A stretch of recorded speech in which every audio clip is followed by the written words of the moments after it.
and potential goals and strategies. In the third meeting, we will vet the draft objectives and strategies. And in that last meeting, you all will finalize and adopt the plan, provided there aren't any massive changes that need to be made in the vetting. And so when you think about the meetings, here's the content. In the first design team meeting, we're going to collect the perceptual data. In the second design team meeting, we're going to make connections and we're going to rate that data. And then we're going to transition to the writing teams. And then this team is going to meet several times to draft the goals, strategies, and action steps within each identified priority area. And then we'll come back together for a third design team meeting where they will review the current state analysis as well as the goals, strategies, and action steps and provide some feedback to the writing team. And in between the third and fourth design team meetings, the writing team will make the final tweaks and revisions. And then in that last meeting, we should be able to adopt the final draft of the plan. And so here would be a sample timeline. You see the first design team meeting would be February, second would be March. But you see on the right, in between that March 3rd and that April 21st meeting, there would be at least 3 writing team meetings so that we can get the draft goals, objectives, and strategies outlined. And then that April 21st meeting, the design team is going to vet the initial draft plan. And then between the third meeting of the design team and the fourth meeting, we'll get the writing team back together to respond to the feedback from that April 21st meeting. And then by the last meeting on the 26th, we should be able to adopt the strategic plan. So is that 2021 or 2022? That would be 2022. And again, this is just a sample timeline that I put on there because we haven't finalized any of the design team meeting dates. And so when we get those dates, then I will revise the timeline and get you all a copy of this presentation so that everyone has the awareness they need and the dates that which will be coming together. I got a quick question too. Yes. So like how many people are going to be on the teams and what's kind of the structure of the teams? Like how many people are from like the district, community, or from your guys' company? So that varies. I mean, I've done strategic plans where the design team for the strategic plan was all internal stakeholders in terms of cabinet level members and district level and administrators and teachers. I've also done it where there have been community members who certainly participated and provided input. So that decision is yours in terms of how you want to combine the team. So if the one thing that I would just say in terms of like if this were a portrait process, it would be important to have balance between the two. And I would say that for the strategic plan as well, because what you don't want to have is if it was done by all external stakeholders, then the school district may feel like this is something that's being done to them. And if it was done all internally, then it'd be harder for the community to get behind and support. All right, thank you very much. Gotcha. And so the general model, we're going to come up with some priority areas. We're going to have objectives/goals, and we're going to have strategies to achieve those goals. And so when we talk about priorities are aspirational, they're future oriented, and they contain what will be, why it's important. And the why is critical, and it shouldn't be left to personal interpretation. So, for example, we will provide every student an exceptional education in order to maximize his or her chances for a rewarding life now and into the future. So what will be is the exceptional education and why it's important so that we can maximize chances for a rewarding life now and into the future. And so typically Sometimes I've done engagements where the board and the governance committee has come together and said, in concert with the superintendent, to say, here are the areas that we want to focus on in this next plan. And so if there are some areas that you guys believe should be highlighted in this next plan, here's an opportunity for you to drop those in there. Same platform as before. You saw this question underneath the what are the hopes, dreams, and aspirations. And so if there are some priority areas that you guys believe this next plan should have as a focus, I invite you to put those in there. Sorry to interject, but I have a quick question, and I have to admit I was a little distracted because we just got a tornado warning alert on our phone there. So if you already answered this, my apologies. So no worries. I was just curious, in terms of the priority areas, I appreciate what you just described. I'm curious if there is a role in terms of, and I was going to wait until the end to ask, but I'm curious about the whole timeline, because I would like to know the extent to which community and stakeholder feedback would inform our priority areas, or if that's something that we internally establish and then proceed with kind of like external stakeholder input. No, so that first meeting is all around collecting perceptual data, and part of that is done through the SWOT. So say, for example, you did have some priority areas that you all were thinking about as a governance committee, and say they had to do with facilities or finance or culture or human capital. One way we could approach that first design team meeting is we could ask for the strengths, weaknesses, opportunities, and threats through each one of those identified areas. Or we could go to that first team with that first meeting with no predetermined areas. And then through the SWOT, find out where the district focus, or what the design team members think are some strengths, what are some weaknesses, where are some opportunities and threats, and then start to figure out in that next meeting where we're rating that data around what then would lead itself to be a priority that should make it into the plan. Perfect. So is that a decision that we would have to make this evening?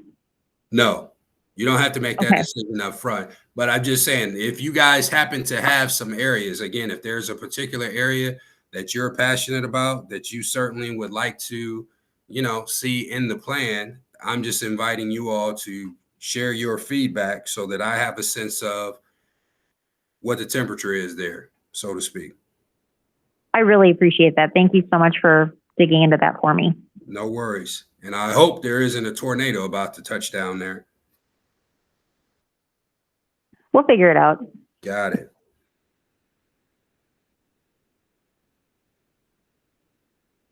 So we have one submission around staffing,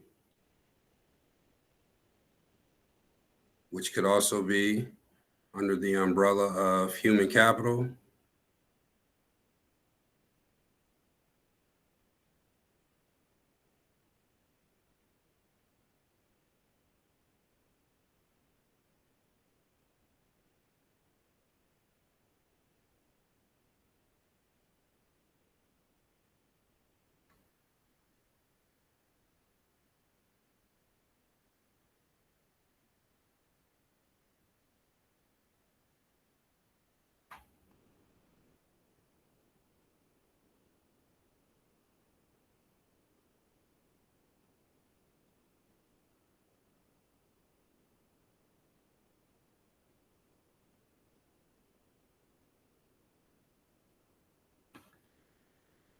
Oh man, now my QR code reader stopped.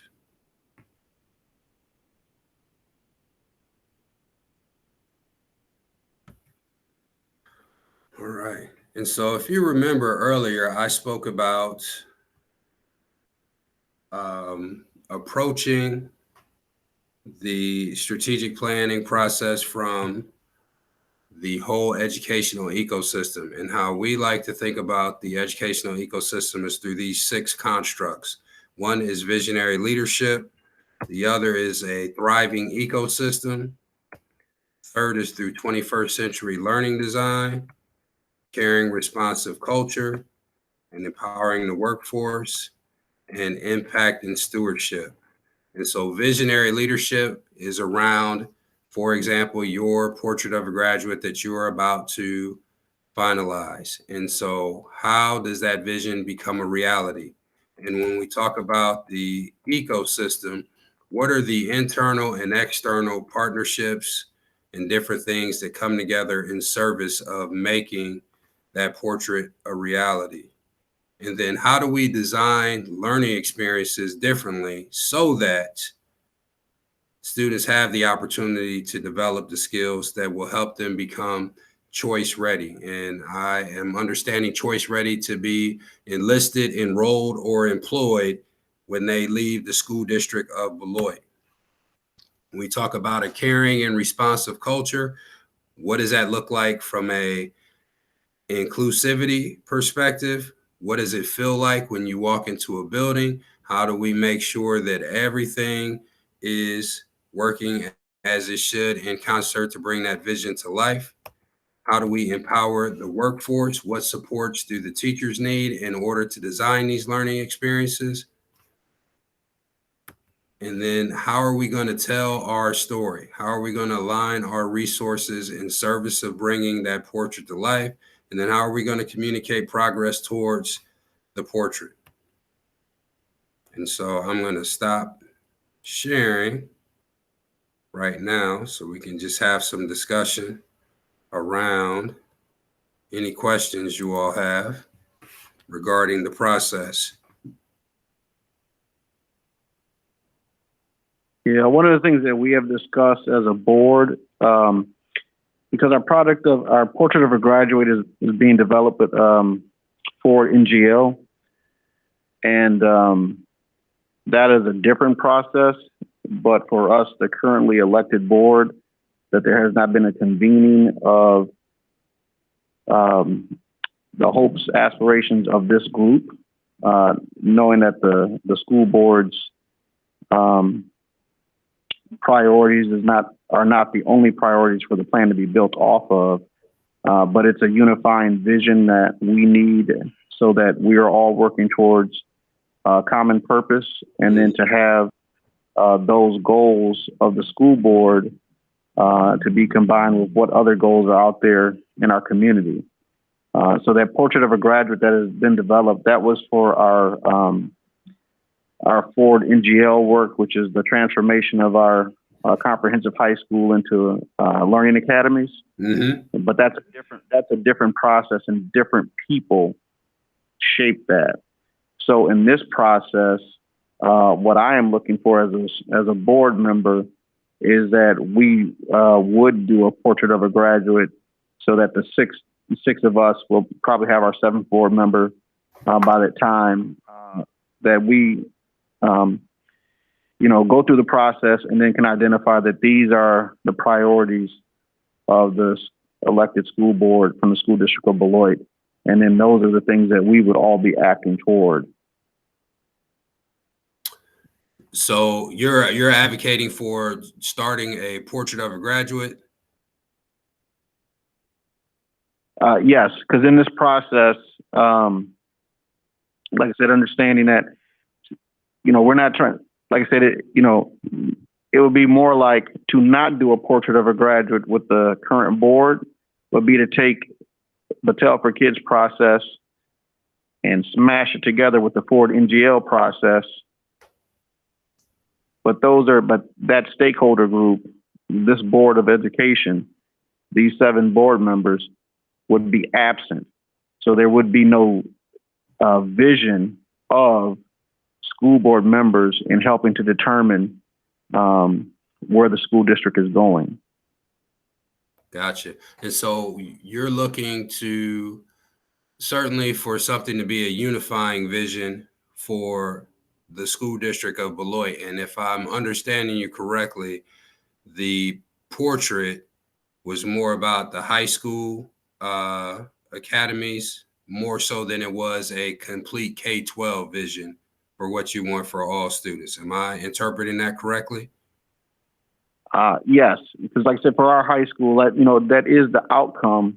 Because we have one high school, but like that was developed more around the transformation work of the high school and not necessarily the district goals that encompass, elementary, community vision, and other things other than the high school. Gotcha. So, and I understand what you're saying, and that process is entirely different than the strategic planning process that we could potentially beginning to be embarking upon. But having gone through that process, that certainly provides the anchor and the foundation for the strategic plan that would come afterwards. And so, again, just to repeat back what I'm hearing from you, the preference would not be to take that portrait and use that as the foundation of which this strategic plan would be built on, because that's not the collective vision of this board and the community. That was more focused on that high school turnaround initiative, more so than it was a collective visioning exercise for your community. Right. As an accurate summary, and then I'll even add another. It does not include the opinions of this Board of Education. These 7 members, we'll have a 7th, I'm assuming, after we go through our process. And that will help us in our work as a Board of Education. So having a cohesive vision for the 7 of us to work towards as we look at the district's work is important so that we can do our job. Understood. Just to add on to Vice President Levy's comments, the for next generation learning work, as when it was this process for strategic planning was put out for proposal, that portrait of a graduate work, I absolutely agree, is focused around the transformational work at the high school level. It did have district, business, community, a board member, but not this, a current board member, but not this full board. And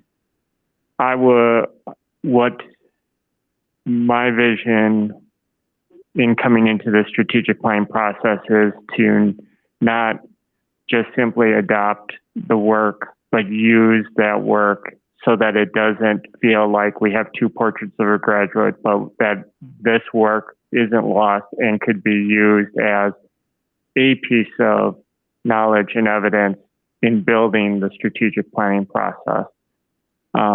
Because I feel that it would be, there could be, I feel, issues if we adopt a portrait of a graduate district-wide that does not include or is separate, completely separate from the work that the high school has been doing. So I hear absolutely what Vice President Levy is saying, and my perspective is, how do we incorporate that learning that started prior to this process starting and build that knowledge into the work that we're doing that will represent our community and our 4K-12 district. So I have some ideas around that, if that was a question you were posing to me, or if that was that you were posing to your board. It is just a wondering of mine, and where that falls in the planning process, I leave it up to the discussions between all of us once we get down to that planning.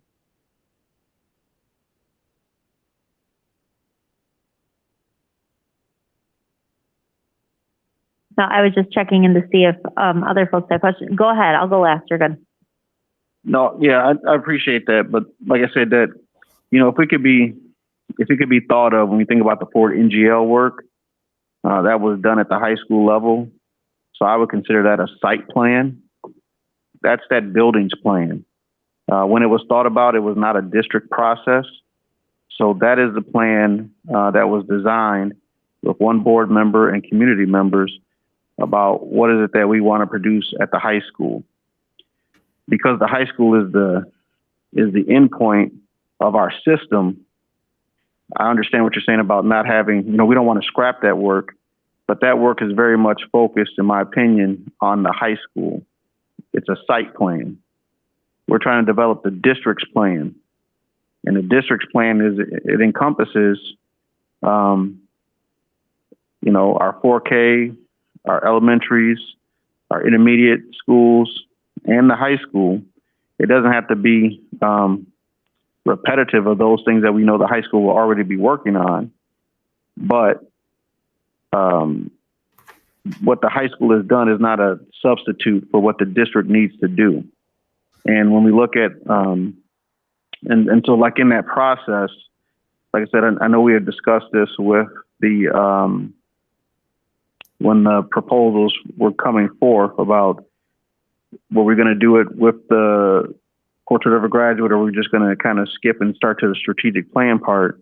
And that's when I brought up my emphasis that one of the things that we need as a board is that vision, to set that vision for the district. Like I said, that can be in partnership with our community, because that's what will allow them to support the vision, is that, the things that we are voting for, when we vote for or against things and we propose things, that the things are not coming out of thin air. They are the things that our community wants to be done. But like I said, so to convene the 7 of us into a productive policy-making board that's focused on policy and student achievement, we have to develop that vision and lay it down. And then when 7 people are all running the same play, the things that we're proposing, the way we vote, the things we discuss, it's in support of the priorities that we have set together, not the priorities that Sean Levy set or Megan Miller set. And that will kind of take out some of the personalization in our work and allow us to be more focused. So for me, it is about the process. And it's not that it's only a board process, but it cannot be absent of the vision and statement of the board. So something that, I'm sorry, go ahead, Megan, because I know you said you go last. I think you had something you wanted to add. Oh, no, I mean, all I was going to say, and I'm happy to let you go for it here. I mean, I guess as I was listening to and reflecting on what Vice President Levy was sharing, one thing that occurred to me, and I think we're probably on the same page here, but correct me if I'm misunderstanding. I understand with your timeline, like the strategic plan, it's a long and intentional process. And in the meantime, I think it would be really useful for the board to establish a vision or participate in establishing a vision so that we can be precise and intentional, right? Like with everything we do up to and throughout.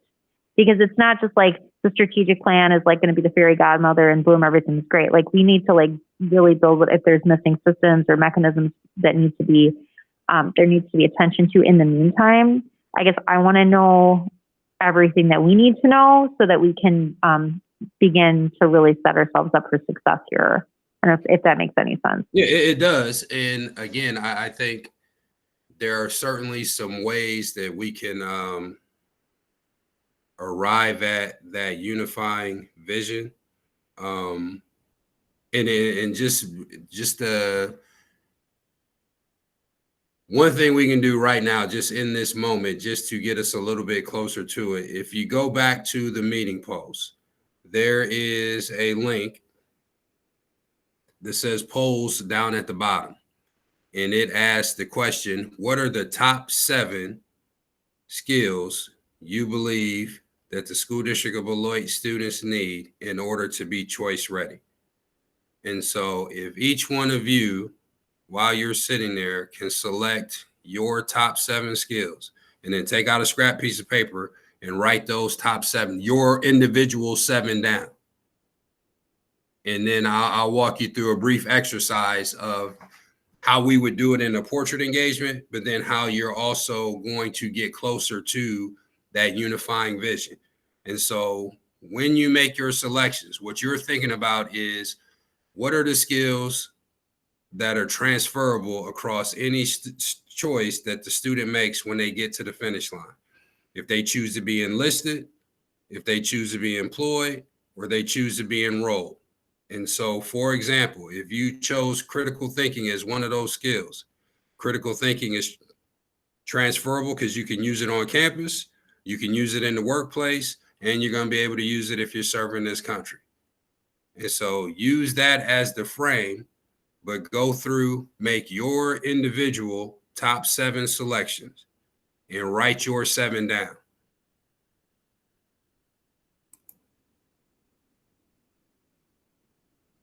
So make your 7 selections in the tool, but also make note of yours, because I see 2 people have already gone in and made their selections.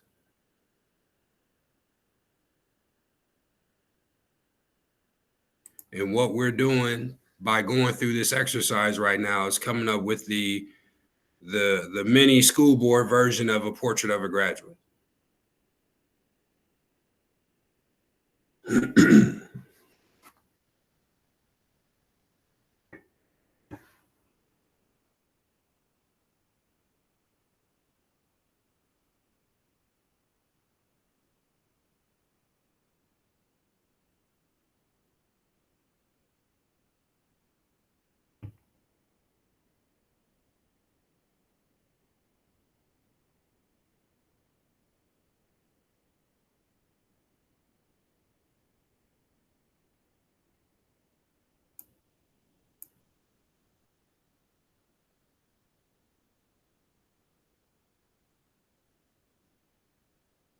And I think I have it turned on where you can see in real time the decisions that are being made.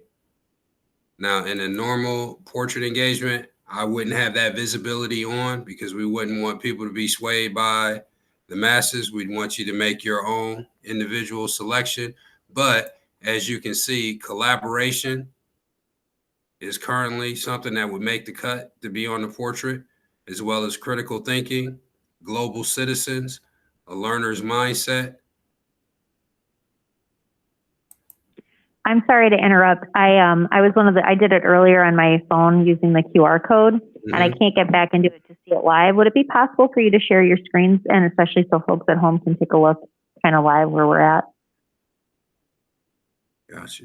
Now, what I'm doing is on the back end. So you're getting to see behind the scenes. Very cool. Thank you. And so right now, 3 people have taken the poll, and you can see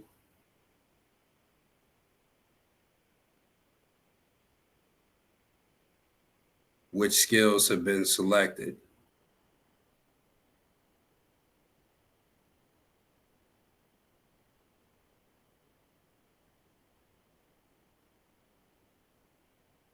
Thank you so much for that view. It's really helpful. Gotcha.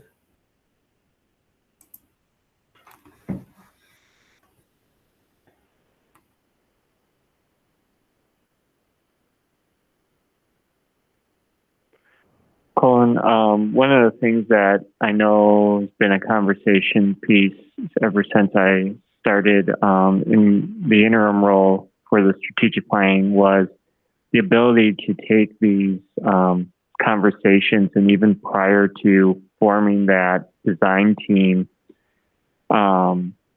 is really being able to go across our community, both in our district and across our community external to the district, to capture these ideas and lift these voices so that to the larger community, they feel like they've had an opportunity to, one, share their stories and their lived experiences and provide those hopes, dreams, and aspirations to be a part of that collective. And then being able to have that be the foundational pieces that the design team can start to create those themes and work with the board on establishing that. So perhaps that's something you're plan on talking a little bit more about, or something that we have to plan in more detail around before we get too far out of the gate? But is that something, how does that typically work with a mid-sized urban community?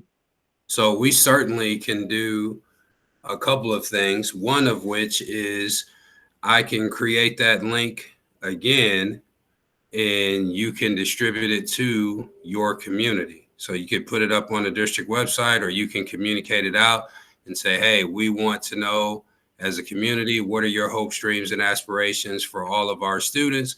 At which point we can leave that link open for a specified period of time. People can drop in, share their thoughts, and then it can be synthesized by the board. And then that can be one of the documents that's shared at the first design team meeting to help inform, here's what the community is saying about the district, both internally and externally. So it would be representative of the Beloit community at large, but then the design team is a subset of that community.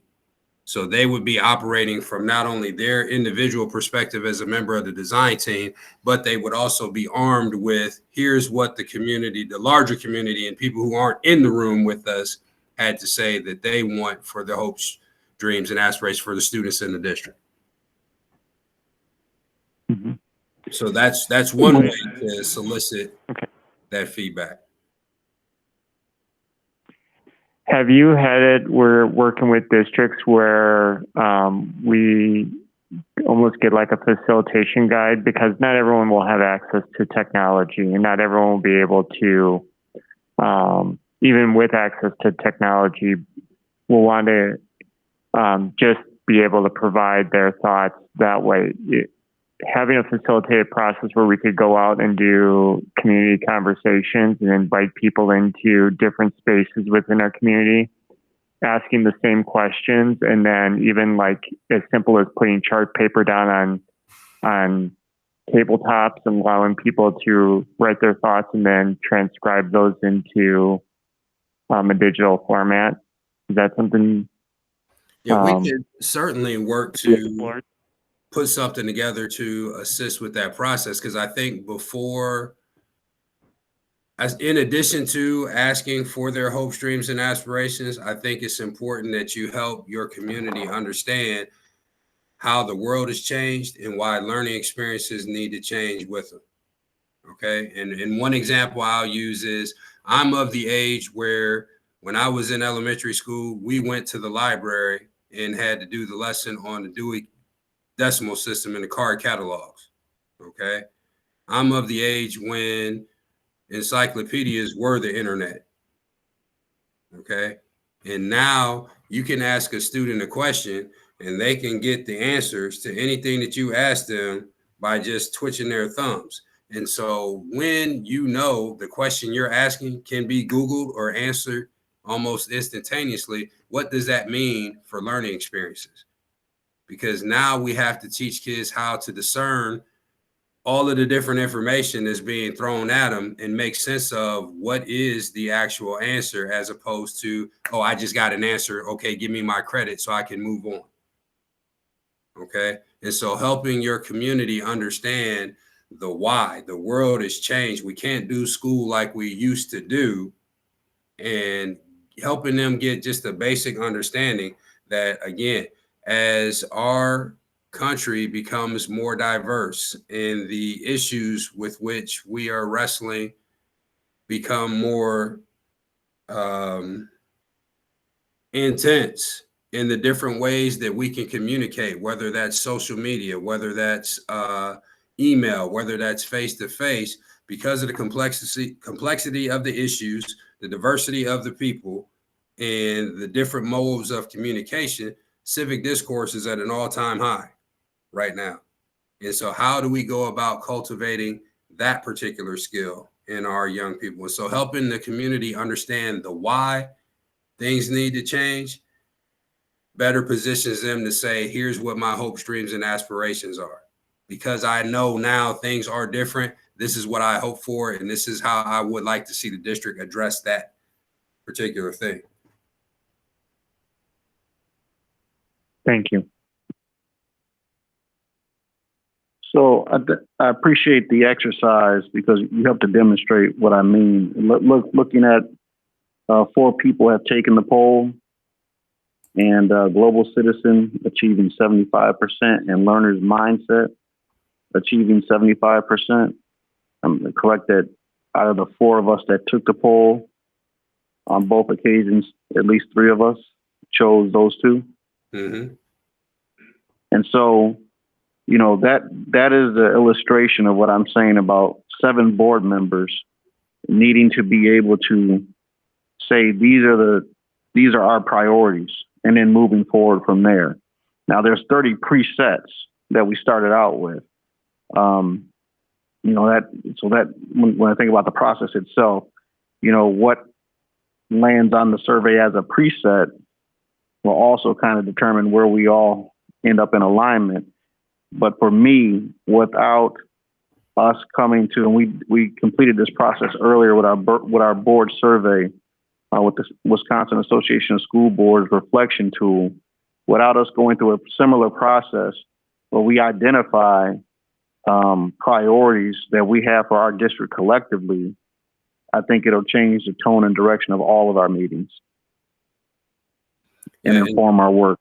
And then to your point, Vice President Levy, what would happen next is, so yes, it's safe to assume that 3 of the 4 people in the room made those 2 selections, but then the next phase of this process would be now all 4 of us collectively come up with 7 that we can agree upon, because then those 7 that we're in agreement on would be the ones we take to the community and say, here's our school board vision that we all agree that we want for the young people in Beloit.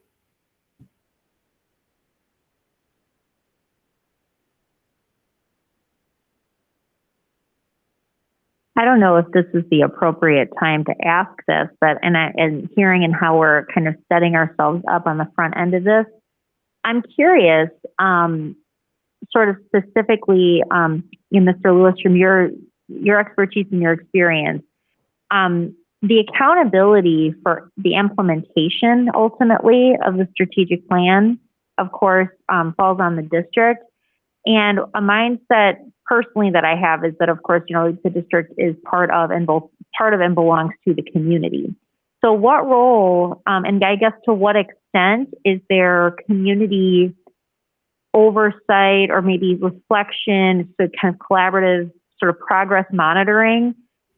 To what extent does the community own that? Like, is there a standing community group that comes of this process, or could you talk a bit about your experience with that, please? Yeah, so that's a great question. And so I've seen it where a district has done both, that's done a portrait and a strategic plan. The portrait design team was certainly had its healthy composition of community members, but when it transitioned to the strategic plan and making it actually happen within the school walls, that team was different than the design team. So the community members helped craft the collective vision, the unifying vision, but then the people who were actually going to be responsible for the day-to-day work, they came up with the logistics, the goals, and the strategies around the plan. But then the vetting process was, here was our collective vision. Here's how we think we can make that happen. You give us feedback on that. Here's how we're going to report back out to you our progress towards that thing. So, for example, there wouldn't necessarily be a portrait of a graduate test like the Wisconsin state exam that we're going to give all of the students at the end of the year, and they're going to say 75% of our kids are actually our portrait of a graduate. So that isn't how we would go about communicating it back to the students or to the community. But you might say all freshmen that come in, if we say we want them to be critical thinkers, we want them to be empathetic, we want them to be global citizens, have a learner's mindset, they're going to start a portfolio as a freshman, and they're going to collect artifacts in each one of those portrait competency areas. And by their senior year, they're going to do a demonstration of learning that might be community facing or it might be internal, but it pads their portfolio for whatever they want to do in terms of going into the workforce, going on the campus, going to serve our country. But then it also helps the community understand and see evidence of our collective vision. And obviously, global citizenry as a high school senior looks different than it would in a kindergarten classroom. But we're starting that work in kindergarten as well. And so there would be a elementary checkpoint, then there could potentially be a middle school checkpoint, and then the high school is the culmination of that collective vision. And so in terms of oversight, I think once you establish the vision, and then, you know, the internal stakeholders talk about here's how we're going to go about making that work happen. But then the transparency comes in, and here's how we're going to communicate our progress towards it. And that this is also a living, breathing document that can be revisited, so that if something isn't working, it isn't a, oh, well, this is what we said, and we got to wait till the next process, you know, 5 years down the road to adjust course. That we are flexible enough to say, hey, we thought this was an appropriate goal and strategy, and it's not working, so we're going to modify it. But we're also going to be transparent about that to the community. I really appreciate that. Thank you. So just the stakeholder group that we put together to form that vision, there is then kind of an opportunity for that same group to some extent to sort of reconvene. And okay, perfect. Thank you so much for that. Yeah. I'm going to add, board member. Go ahead. I was going to add also, President Miller, you know, in that process you said about oversight and accountability. I mean, a stakeholder group is not a forever group. So then if you think about like how a strategic plan will work, first, let's say our vision is X, Y, and Z. We have successfully been brought together and agreed that X, Y, and Z are the priorities. You know, and we think about the process that we've already engaged in as a school district. I mean, we hired a superintendent and we didn't have priorities at the time. The priority was get a superintendent. All right, so now we have a vision, we have a strategic plan, and X, Y, and Z are identified as the priorities. The superintendent helps us operate the district on a day-to-day level, but then also that superintendent is responsible for helping our organization achieve that XYZ priority. The school board evaluates the superintendent.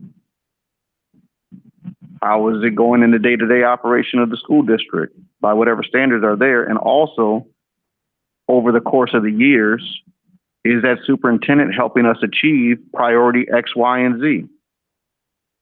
The community is evaluating the Board of Education, those of us that are elected. If we're going for re-election and they figure, hey, you guys didn't even evaluate the superintendent. You guys can't even form a set of priorities for our district to follow. We're not putting you back in office. And then the superintendent evaluates all the staff below him or her. Are they making the contributions that they need to make so that the day-to-day operations of the district work? And are they moving the needle on the XYZ priorities that were set? That's the accountability and the way it all works together. We need to establish, like we said, our priorities and those other pieces along the way. Board member Wong spoke to this in several meetings that we've had about when we have school board members that don't finish their terms, when we think about some broken processes that have existed in the district, that we've not completed a full cycle of these activities. So just to piggyback on that, Vice President Levy, yeah, totally same page. And I guess the reason for my question was to, you know, gain an understanding better of the process, but also because I think that this is an opportunity through strategic planning to both initially build and then rebuild some trust and, you know, increase buy-in with the community. I think that oftentimes we've heard from a variety of different places in Beloit that people feel like they're not given the opportunity to have a seat at the table or a voice properly, right? And so, like, I feel like this is a beauty. So I'm extremely optimistic about everything that I've heard tonight from everybody. Really excited, and I think that this should be an undertaking that brings everybody closer together, and that has to be like that trust building needs to occur. So I guess just to clarify what I mean by accountability with the community, it's not just like the hard reality of the process of electing board members, et cetera, which is absolutely integral to this, but also just sort of accountability that, you know, we as a district are going to exercise in our decision in terms of like the extent to which we bring people's voices in, honor what they have to say. I like what Mr. Lewis was just saying, for example, like if there could be a community facing outcome, you know, where we, you know, just opportunities to bring people together and bring them into our organization so they can see the excellent work that we're doing and that we'll continue to do. To me, that it additionally builds trust and kind of cohesion with everything we're trying to do. So that's kind of where I was coming from, but definitely completely on board with everything you just described. Right. No, and what I was saying, let's say it like this, I'll go back to Ohio. When I lived in Ohio, I went to Cleveland before LeBron James was drafted to the Cleveland Cavaliers. And you could sit anywhere, and you could almost sit courtside if you wanted to, because wasn't nobody in there. And then after LeBron James was drafted, you know, I could almost touch the roof in the building because that's how far up the seats were, and it was packed. You know, LeBron played his time, no championship left, came back, but then achieved the championship. You know, for us, in some of the places where we are at, because some of those basic things haven't happened, that it's ground level and it's the opportunity for us to develop. We're developing a winning culture. We're developing a culture where we are making achievement, where, hey, we're getting to the playoffs, we can win a championship. But I didn't want it to be lost that it's a process. And because some of these things don't, you know, our day-to-day operations, we continue to have school day-to-day, and there's still like many great things that happen, like our HBCU Rising Nights college tour, our jazz band as they go to essentially Ellington. There are different things and points of success that we can call out as a district, but there's other parts that we know are not there.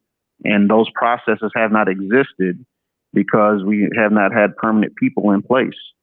And so the part that I'm saying is that as we invite other people in with our stakeholders, you know, we're only months into, well, 1 year with our interim superintendent, now our permanent superintendent. So all of these habits and practices, they're not yet in place still. Yeah, definitely same page. And something that I heard you say made me think of something I was thinking about earlier.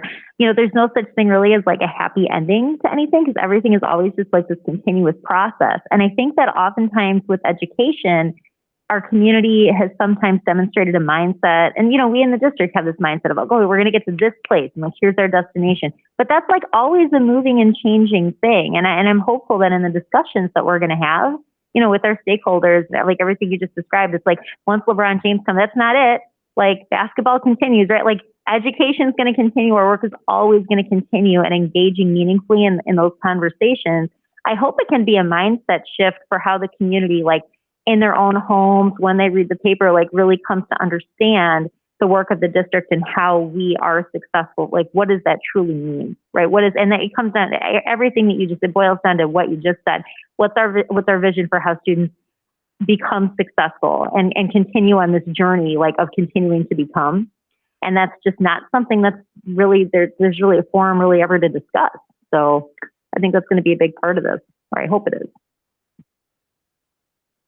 And I'll just jump in towards on the end of that, Board President Miller, and say that, and that intersection, and as far as the development of this team in terms of the soon-to-be 7 board members and the superintendent together, as Vice President Levy has said, there is that line in terms of the community and the district, and that the superintendent is the one individual who crosses those two lines. So setting the what, and then establishing those marching orders so that then I can execute on the how, moving the district forward.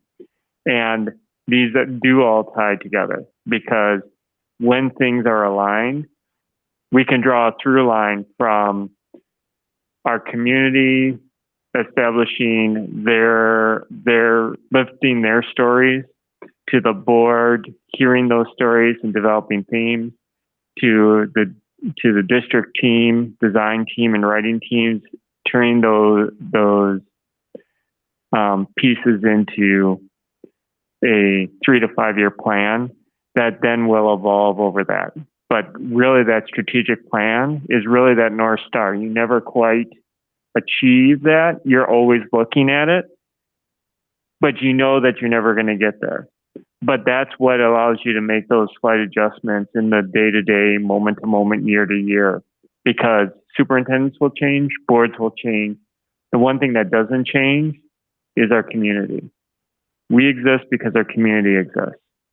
And that, I think, is what gets lost in the traditional strategic planning model, because it brings it very, very narrowly focused down to incremental change. And this is really taking a much different mindset of it, starting with voices and really looking at that eco and that system change. So that's why I'm excited about this process and establishing kind of how and where we want to go, because I see a couple of pathways forward. So I'm glad that we're having this discussion and seeing what our next action steps could be.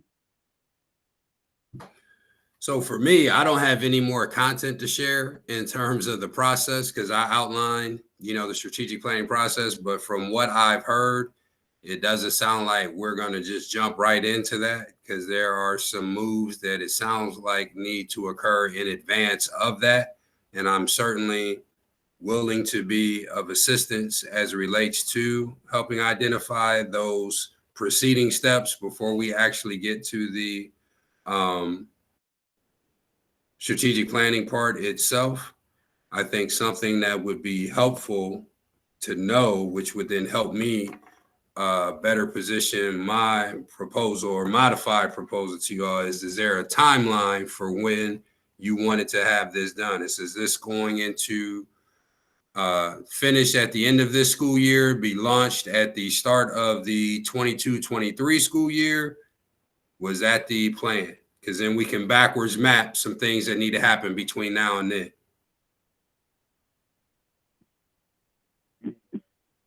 Good. Go ahead, Dr. Keyser. Yeah, so we're sitting here like let's just talk this through, because that's the function and role of the governance committee, is to kind of have that. We're the small, nimble group that can bring it to the larger full board. So, I mean, in the conversation, my two pathways that I see is, one, certainly heard like bring this first to the board and have the board go through the same process that we did in a microcosm tonight, so that we could determine and start to collect the hopes, dreams, and aspirations, as well as the vision for all students, but really hone in on those top 7 skills. And then we could take those top 7 skills and bring those to the community, still collect the themes and stories for the first 2 questions, but then get feedback on the top 7 skills that the board has. That's path 1. Path 2 is essentially the same as what I just described, with the exception of that the board does its top 7 skills, and then when we go and do the community listening, we collect an aggregate of the top 7 skills across all of the collective stories, and then the board discerns between what it picked as its top 7 skills and what the stories, the community conversation have, and then make a final list from there.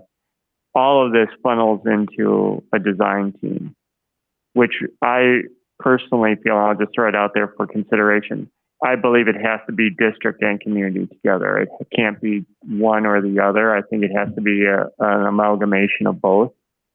And I think we have, and I think if we do that first part over the first half of this year, that will also give us time to put together a really comprehensive design team to do the work once the stories are collected. So that's kind of my 2 thoughts. Question. Do you guys have a board retreat or anything like that coming up? We do have one scheduled for the end of next month to introduce a board facilitator coach to begin some of that work. So we do have a time and a space coming up within the next month. Okay. Kind of going back to the timeline, for me, if I'm thinking about some of the things that the board has that were in motion right now that we're trying to complete, we should be done with those things by September, but October and November, possibly to collect that board vision. And then, the rest of the school year, if you go into January, February with that community vision, but being able to work through the strategic plan process so that we can have a strategic plan going into the 22-23 school year to move forward. And however we have to fill that in or backfill it with the activities. But I would like to enter into the 22-23 school year with a strategic plan. Clarifying question. You guys start, when do you say you start school after Labor Day? We start September 1st. And then, so you get out in June? Yes. Okay, so October, November, board vision, January, February, community visioning, and then March through June would be the actual strategic planning process. And then adoption in July, launch in August, and you're off and running with the plan at the start in September of 2022. That sounds perfect.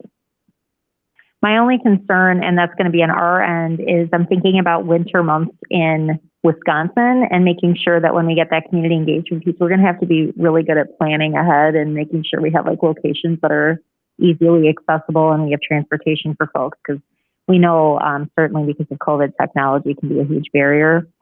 So, but that's our work. So we'll make sure that we do that planning then. Go ahead, Sean. Or we can move the community vision into October and November also. Do it on the front end because convening the 7 of us is a little bit easier. So that can be done at the same time also. I like that thought, and I'm curious too, Mr. Lewis. Certainly, it would require an in-depth discussion, but would it be possible for us even? Well, and I'm going to pull that thought back. Sorry, I'm getting a little too outside the box. I'm going to pause. Vice President Levy had a really good thought there. I support it. So the reason I asked the question about the board retreat is because one of the things as it relates to getting the board on the same page, I could almost walk you guys through a light version of our portrait of a graduate process, at which point at the end of that process, given 2-3 hours, half a day, however long this retreat is, you all would be in agreement and then have some consensus around here's our collective vision as a board, at which point then we can now start to go out through some different crowdsourcing measures and get the information from the community. In addition to, if it's a listening tour with a facilitation guide, if it's a link to where people can use the internet, but then you have your board collective vision, you have the community vision that you've collected, at which point when we enter the process at the start of 2022, whether that's January or in March to begin strategic planning, we now have you all on the same page. We've collected data from the external stakeholders. We've also identified people through that listening tour or through the crowdsourcing to be members of the design team. We've also started to build that internal capacity around the people who are going to be affected with this by this work, whether that's teachers, whether that's principals, whether that's people in HR, whatever the potential goals can be. Now we've got all of these people rowing in the same direction, at which point it accelerates the process on the back end around identification of goals, strategies, and things like that to make it happen. So I have one thought and one question. So my first thought is, a while ago we did, but since I can't remember, In fact, I don't think it's happened since September of 2019. We, as this board, have never done a retreat in the sense that we're like, it's a Saturday all day kind of thing, or, we're all having pizza around the table or whatever's COVID safe kind of thing. In fact, the last time we did like a Saturday kind of retreat thing, it was just for a couple hours. It was like summer when Kyle was the president. It's been not a part of it. No, and you weren't. No, and that's my point. It's been a minute, and that hasn't really been part of the culture of this seated board to do like a whole day kind of workshopy thing. Now, I'm not saying we can't. I just wanted to bring some attention to that, and I am more than willing to do that because I already have no life, but I would want to check in with all the other board members and just make sure that everyone be on the same page, because to your point, Mr. Lewis, like we need like that. We have to create significant space and time to do that work, with fidelity. And then I guess my question would be, so I'm gonna kick that around to everybody else, but I'm fine with that. My question regarding the design team, is there, the outcome of tonight's meeting, the community is going to want to know the timeline for when that design team would be kind of formulated, and how will we together as partners go about identifying those stakeholders? So could you, whenever it's appropriate, kind of speak to that piece so that we just have like something to share with our community? So if we're going to adopt the tentative plan of, potential board retreat in either October or November for the visioning piece, and then the community visioning piece running concurrently, it's possible by Christmas, by winter break, we could identify potential design team members. We also know we can't do an all call, because everybody can participate, and so you all, as eyes and ears on the ground in your community, have to be strategic around who are the people you want to be influential in your process, but also feel like they're representative of all components of your community. So you might look at faith-based leaders, you might look at business leaders, you might look at different people from social service agencies who are currently working with students in your district. But like, I have a template of who you might ask that I can certainly share with you all in terms of potential external stakeholder group members. And I think, go ahead. Yeah, and I was just going to say, you all then have to be strategic in terms of, if you can think of 3 or 4 people in each one of those categories, and then 3 or 4 people internally. Now you've got a balance between internal and external stakeholders, and you feel good about the representation on both sides, then we can move a lot faster. That's perfect. And I apologize, I thought I missed your pause there. I was just going to say, I think it would be awesome if you could share that template. That way we can sort of be transparent, right, with the community and say, here's the timeline, probably by, like I liked how you said winter break, we'll have this put together. We're going to do this concurrent visioning process. We're hoping to kick off in October. I guess I'm summarizing just to make sure I'm clearly understanding. And here's just a picture of how we're going to compose this group. That way, like, people can kind of see what the process is, have a grip on the timing of everything. Is that making sense? Yeah, and like, this is what I will share with you. Let me share my screen.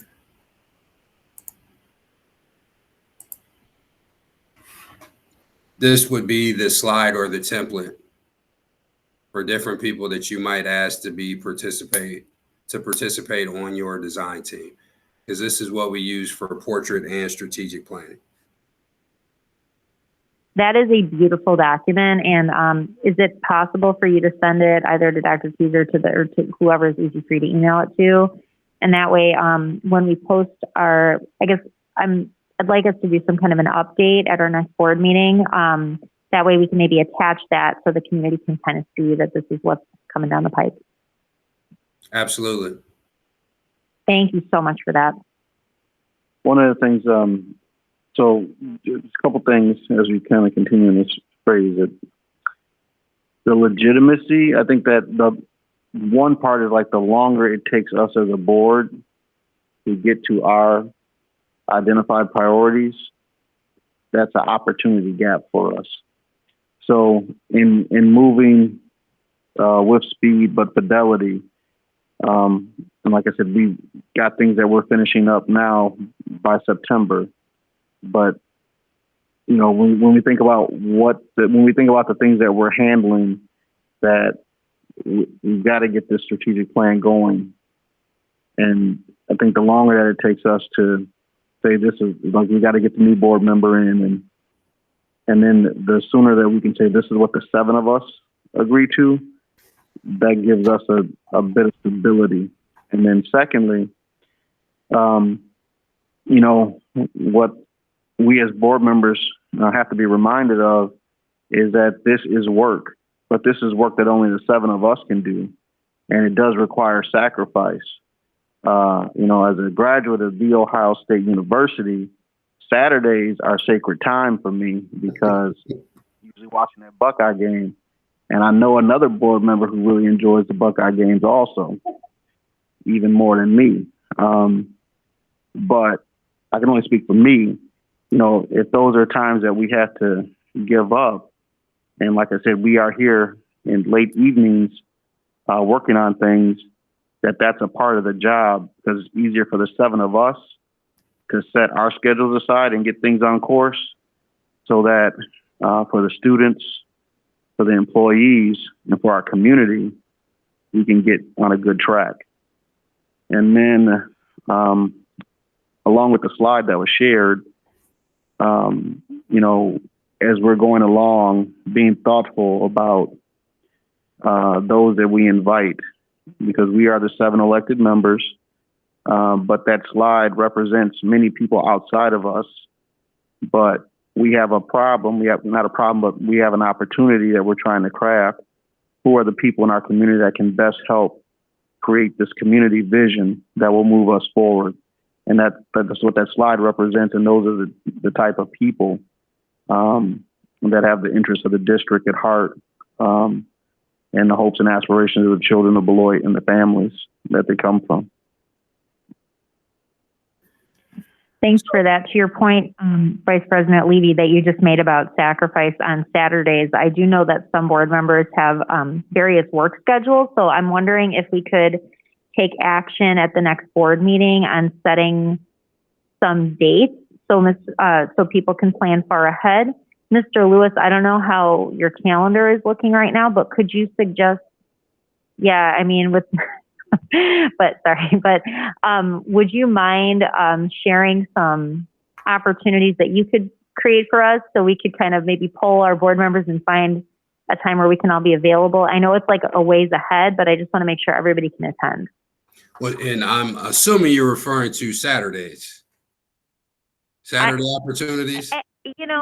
I think could we include Saturdays, just because I really think Vice President Levy made a comment earlier that, you mentioned something earlier about it taking 4 hours, and we would need several rounds of those 4. We're going to need some time. So I think it's probably knowing the level of detail that we get into and how important this is. I think we should start with Saturdays. Yeah, and that's fair, and that's fine. And the reason I suggested 4 hours, because the portrait process we usually do over 4 months, and we have 4, 2, and 2.5 hour meetings. And so I'm trying to condense a light version of that to get you all on the same page. In addition to, another outcome of that retreat would be the creation of the facilitation guide, so that you all could then go do your listening tours. And so in addition to coming up with your collective vision, we'd also position you to have your facilitation talking points, so that you can then go out, conduct a listening tour, and then we can crowdsource the hopes, dreams, and aspirations, and then synthesize it and be ready to go for the actual planning process. That's perfect. And I just want to take this opportunity real quick while we're about to open up our calendars to say 2 things. One, everything that you shared earlier in your slides in terms of like your kind of the groundwork for your vision and your process is just, it's exceptional. It's exactly what my hopes and expectations were. I just absolutely love it. And especially just the whole, like, framing it, like starting with the whole envisioning piece is so essential. And I'm so excited to do that work. And the second thing I want to say about our board specifically, and I'm going to include Dr. Teaser in that team, soon to add another person, but speaking for the people who are here right now, we are in this like with our whole hearts. And so we are like a very special group. And so I really mean it as a positive thing when I say it's going to take us some time, because we're still, we're a very new board. We're getting into the groove. But I know everybody is really going to commit to this and put their whole selves into it. So I just want to plan accordingly, I guess. So thank you.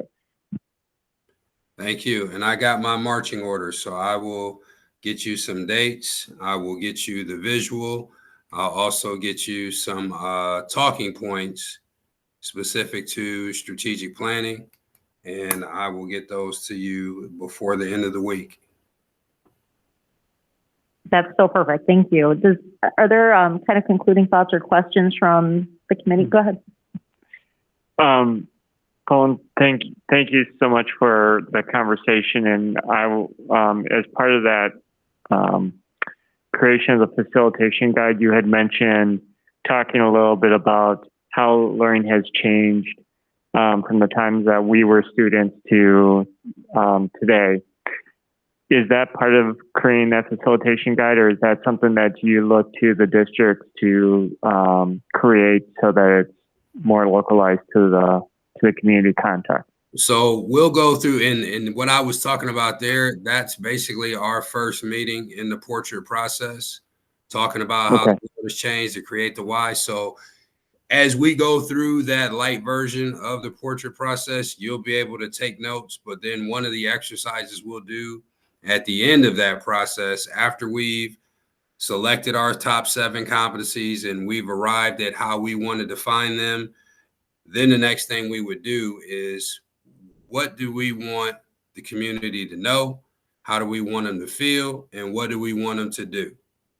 And are there snippets or bits and pieces of the information that we went through as a part of this retreat process that we then want to synthesize into talking points, so that when we go on our listening tour, we're all speaking from the same script and we're all asking the same questions, because we all have a common understanding of the why the world has changed and why we're advocating for learning experiences in Beloit to change with them.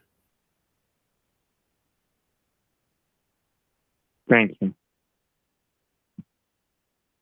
Can you just describe that part? The process when you say go on the speaking tour, and we are like facilitating the community groups. Who is the we? I said we, but who would that be? Is that like the district personnel? Is that the board? Because my first thought is that in our process, I did not want it to be us, the district, or us, the board, like surveying the other community members, but allowing them to kind of lay it down separately. We may be there, but not that we were facilitating. Some of it is like when you got to do it yourself. I understand where you're coming from, because then there's also the people not necessarily feeling pressure to say what they think you want to hear, as opposed to what is their truth. So I certainly get that. But then that puts me on the ground there a lot more than I'm currently scheduled to be. And so I certainly don't have a problem with doing that, but then that just alters the current scope of work. Right. And then, because the other part, like I said, describing, our group, for us, I put it like in Buckeye language. So like them Jim Trussell teams, when Trussell would win by 1 point, it was about the process and what they learned from game to game. Sometimes people, like Buckeye fans, if you don't win every game by 56, they upset. But sometimes when an Illinois, Wisconsin, Northwestern score on you, it exposes different parts where we're really not there. And you improve that so you can win a national title by closing up those weaknesses that have been shown. That's why a football season, it's a lot more practice in football than games. And then the games are really showing. So for us as a school board, I think for us, it is really about the process. and no steps in the process really being shortcutted, because as we engage in this process together, these 7 board members,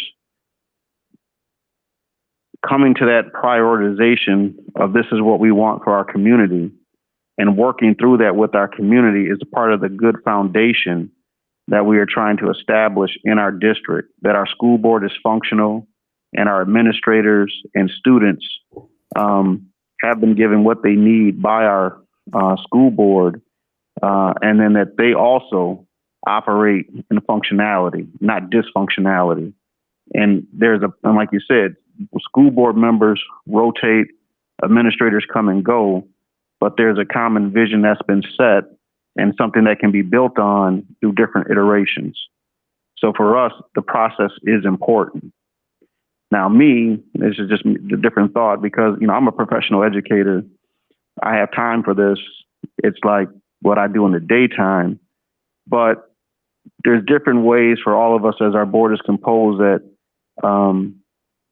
it's different. You're an educator, so you understand what I'm saying in terms of when you're involving community members at different levels, that we want to make it meaningful because we really are trying to set a foundation of success for our community. And so I will say, and I'll use Columbus City as an example, because we did Portrait of a Graduate for Columbus. And just to give you all some context, Columbus City has approximately 50,000 students, 109 school buildings, and we're the largest school district in the state of Ohio, and we're the capital of the state of Ohio. So there is a very large population. So when you start to talk about the collective hopes, dreams, and aspirations, well, in a city of over 1 million people, you can't get 100,000 people on a design team and expect it to go smoothly. And so one of the things that we did, there was a design team that was approximately 150 people that came together and met 4 times for the portrait. But then we modified our process to where we went geographically and broke the city up into 4, north, south, east, and west. And we went and did a west side presentation, north side, south side, east side. And then we brought all that information back to the design team in terms of they use radio, different media to make it known we're going to be here. We're going to be talking about our Portrait of a Graduate, the process, sharing information, asking for feedback. And then we did that 4 different times to make sure that we covered all areas of the community, and then brought that back to the 150 people team. And then they carried the work to the finish line. And so to Vice President Levy's point, the process included those stops along the way to make sure we were inclusive of all parts of the community. So we didn't just go for the blowout in terms of you won 50, let's go ahead and get it to the finish line. We took those additional steps of let's make sure that geographically, everyone who lives in a certain part of the city has an opportunity to show up, participate, and give feedback. So it wasn't just the coalition of the willing or the squeaky wheelers who all showed up and said what they had to say. It was a opportunity for everyone to participate and feel good about the process. So again, if that is something you want to do, like I'm certainly happy to be there on the ground to facilitate those things, but it sounds like based on our conversation today, we're modifying the process, and that's all in service of getting it right as opposed to getting it done.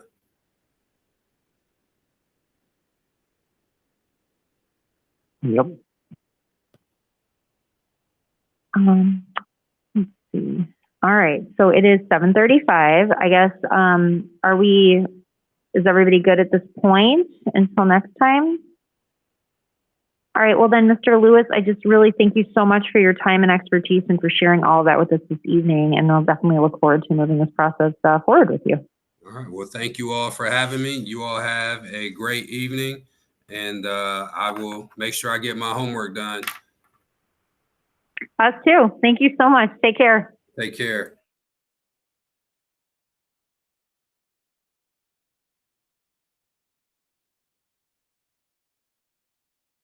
Okay, I was all excited. That felt so chatty. I forgot we were in a meeting. So it is 7:36. At this time, can I get a motion to adjourn? So moved. Second. Great. We have a motion by Anderson, second by Levy. Any discussion? All right, hearing none. All those in favor, please say aye. Aye. Aye, and we are adjourned at 7:36.